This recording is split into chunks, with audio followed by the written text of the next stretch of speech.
మరిన్ని వార్తల కోసం please subscribe me Amaravati news. మా ఆవిడ నిన్న హాస్పిటల్లో జాయిన్ అయ్యానండి 9ంటికి. మేము చూపించుకుంటాకు వచ్చామండి. డాక్టర్ గారు ఏమన్నారంటే సోమవారం టెస్టులు, బ్లడ్ టెస్టులు, స్కానింగ్లు తీసి మంగళవారం ఆపరేషన్ చేస్తానన్నారు.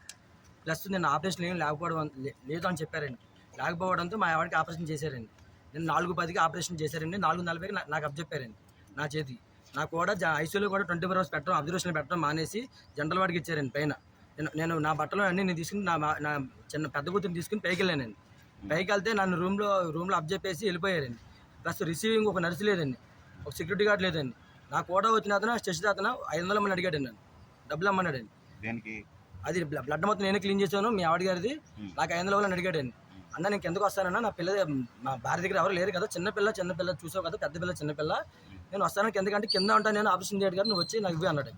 సరే వస్తానన్నా అని చెప్పానండి. చిన్నపిల్లనే ఇంజక్షన్ చేస్తే తీసుకెళ్ళారండి. నేను మా భార్య దగ్గర ఉన్నాను పెద్ద పిల్లతో. 2 hours ఉన్నా సరే ఒకళ్ళు రాలేదండి.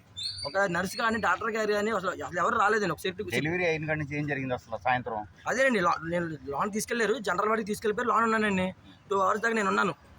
బాలింతరాల గదులు 2 hours దాకా నన్ను ఉంచారు అక్కడ. అది నేను ఉండకూడదండి, అసలు నేనే ఉన్నాను. నేనే అన్ని తీసుకొచ్చాను కింద నుంచి. అమ్మ నా పెయిన్ ఉంటే ఎవరు రాలేదండి. ఒక రెస్పాండ్ అయ్యి నువ్వు భర్త అమ్మ నువ్వు ఎందుకున్నావు ఇక్కడ, ఇది ఆడవాళ్ళు కదని అడిగే నాదు లేదండి అక్కడ. ప్లస్ ఒక సెక్యూరిటీ గార్డ్ లేదండి. నేను కిందకు వచ్చేసానండి. 6 దాకా ఉంటే 6ంటికి మా అక్క వస్తే కిందకు వచ్చానండి. కిందకు వస్తే 7:30 ఆ టైం ఆయాసం ఉందన్నారండి. ఆయాసం ఉందని కిందకి తీసుకొచ్చారండి. గబగబా స్ట్రెచ్చర్ మీద తీసుకొచ్చేసారండి. వాళ్ళు పని అయిపోవాలిగా, మరి బతికించాలిగా. అప్పుడు దాకా రెస్పాన్సిబిలిటీ లేదు. 7:30 కిందకి తీసుకొచ్చారండి. కిందకి తీసుకొచ్చి గబగబా ఆయాసం ఉంది కదా అని మొత్తం స్కానింగ్లు గీనింగ్లు అన్నీ తీసేసి మొత్తం ఎలివేటర్ పెట్టేసి అన్ని ఆక్సిజన్ పెట్టి చేసేసారండి. చేసి 10ంటికి మళ్ళీ రీఆపరేషన్ చేయాలమ్మా, మీకు రీఆపరేషన్ చేయాలి, లోన్ ఏదో నీరు పట్టేసింది నీకు, దానివల్ల బీపీ అనట్లేదని చెప్పారండి. బీపీ లో ఉన్నప్పుడు కూడా, బీపీ లో ఉన్న పేషెంట్కి రీఆపరేషన్ ఎలా చేస్తారు? పెద్ద ఆపరేషన్ అయింది, పిల్లల పట్ల ఆపరేషన్ అయింది. ఇది 3వ కాన్పని. 2వది ఆపరేషన్ అయిందండి, ఇది 3వ కాన్పని. ఆపరేషన్ చేయాలన్నది మీతో చెప్పింది డాక్టరా లేకపోతే నర్సా? డాక్టర్ చెప్పారండి, డాక్టర్ గారు చెప్పారు, నేను లేనండి. డాక్టర్ గారే చెప్పారండి. తెలియదండి మనకి, చాలా మంది డాక్టర్ వచ్చారండి. అది అయిపోయిందండి. ఐసీ రూమ్లో తీసుకెళ్ళి ఏం చేసారో తెలియదు మనకి. వెంటనే తీసుకొచ్చేసి బయటికి మామూలుగా ఐసీ గది తీసుకొచ్చేసి ఇప్పుడు ఐసీ గదిలో పెట్టేస్తారు. మరి పేషెంట్ బాగా చేసి ఇప్పుడు పెట్టేసారు ఐసీ గదిలో పెట్టేసి, బాబు ఆగని చెప్పి ఇలా నొక్కి, బాబు బత్తారా, బాబు బత్తా లోపల రా, బాబు బత్తా లోపల రాబా అని మొత్తం ఉన్న బీబీ కూడా అప్పటిదాకా 40-50 ఉన్నది కూడా ఆ ఆపరేషన్ థియేటర్ తీసుకెళ్ళి వచ్చిన తర్వాత అసలు ఏమీ లేదండి, 0 పడిపోయింది. అది ఇంటికి 3:30 టైం జరిగిందండి. నన్ను పిలుతున్నారండి ఇంక టైంకి. ఇంకా అప్పుడు నొక్కుతున్నారండి. ఇంకా అమ్మ కొద్దిగా కిటికలుగా ఉందమ్మా, పెట్టానమ్మా వెంటిలేటర్ అమ్మ, అప్పటికే అయిపోయింది. ఈ లంక డ్రామా ఉంటుంది కదండి.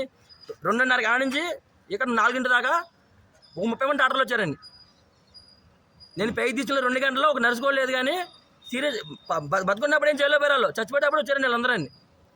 నేను గదిలోకి వెళ్ళి అందరినీ ఐసీ రూమ్లోకి వెళ్ళి పెద్ద డాక్టర్లు అందరూ నుంచోబెట్టి అడిగానండి, నువ్వు నాకు అప్ చెప్పినప్పుడు రిసీవింగ్ ఎవరికి అప్ చెప్పారు, డ్యూటీ ఎవరి మీది అంటే డ్యూటీ సమాధానం లేదండి నా దగ్గర.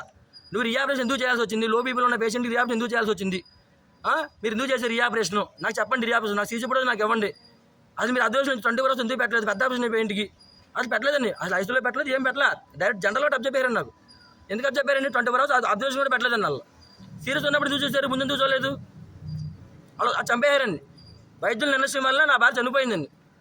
ఒక అమ్మాయికి 3 నెలలండి, 3 సంవత్సరాలండి. ఒక అమ్మాయికి ఒక రోజు అండి, ఒక రోజు అండి. నాకు న్యాయం కావాలండి. ఎందుకు చంపేశారండి వాళ్ళని, ఎందుకు చంపేశారండి? ఇవాళ నా భార్య అయింది, రేపు పొద్దున ఇంకో వాళ్ళ భార్య అవుతుందిగా. ఎవరైనా మనిషే కదండి. కేసు పెట్టారండి? కేసు పెడతానండి, వస్తారండి, మా వాళ్ళు వస్తున్నారండి.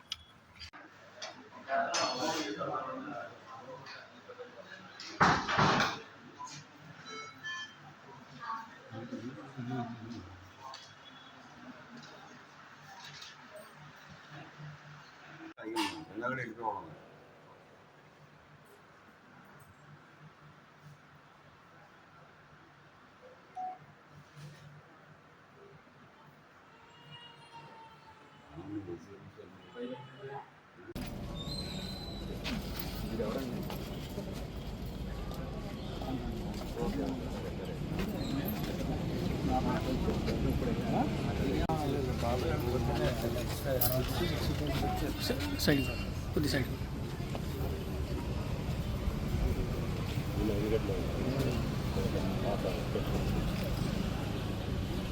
అదే లాస్ట్ టైం డెలివరీ ఇక్కడ జరిగిందని మళ్ళీ ఇటే వచ్చారంట. చాలా బాగుంది, నెంబర్ 1గా ఉంది. ఇప్పుడు పిల్లల దాంట్లో కూడా ఏసీ అనేది లేదు. అసలు మామూలు చూసే మామూలు పక్కన గార్డు ఉంటారు కదా, మీరు మొక్కలు రానివారు ఆడవాళ్ళు దాంట్లో, అక్కడ గార్డు కూడా లేడు ఏంటి. తెల్లవారుజామున నేను 12:30కి కొద్దిగా నొప్పి వస్తుంది, బీపీ డౌన్ అయిపోయింది అని చెప్పేసి అనేటప్పుడు నేను ఫోన్ చేయమని నేను వచ్చాను. వచ్చిన తర్వాత మళ్ళీ ఐసీలో సంతకం పెట్టమన్నారు. ఇది మళ్ళీ నీళ్ళు ఏమైనా పట్టిందాం లోపల ఆపరేషన్ చేసి చేద్దాము, మళ్ళీ ఓపెన్ చేద్దాం అన్నారు. సంతకం పెట్టమన్నారు. ఆయన హాస్పిటల్ రాలేదు. సరే నాకు తెలియ మామూలు నేను సంతకం పెట్టేశాను.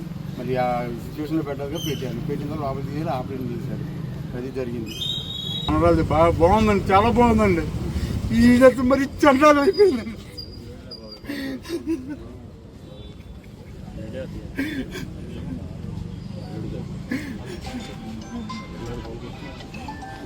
ప్రైవేట్ హాస్పిటల్ చిన్నప్పుడు చేసేవాళ్ళం అండి. చాలా బాగుందని చెప్పి తీసుకొచ్చేవాళ్ళు. 3 సంవత్సరాల క్రితం.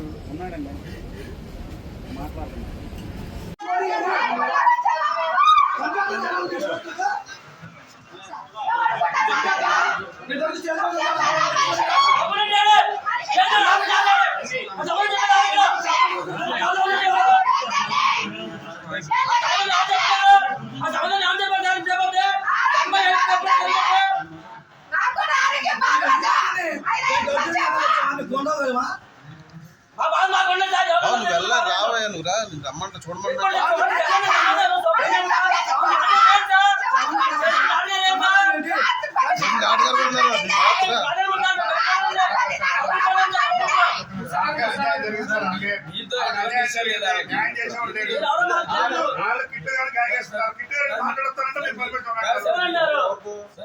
ఇప్పుడు ఎవరు డాక్టర్ గారు ఏం జరిగిందో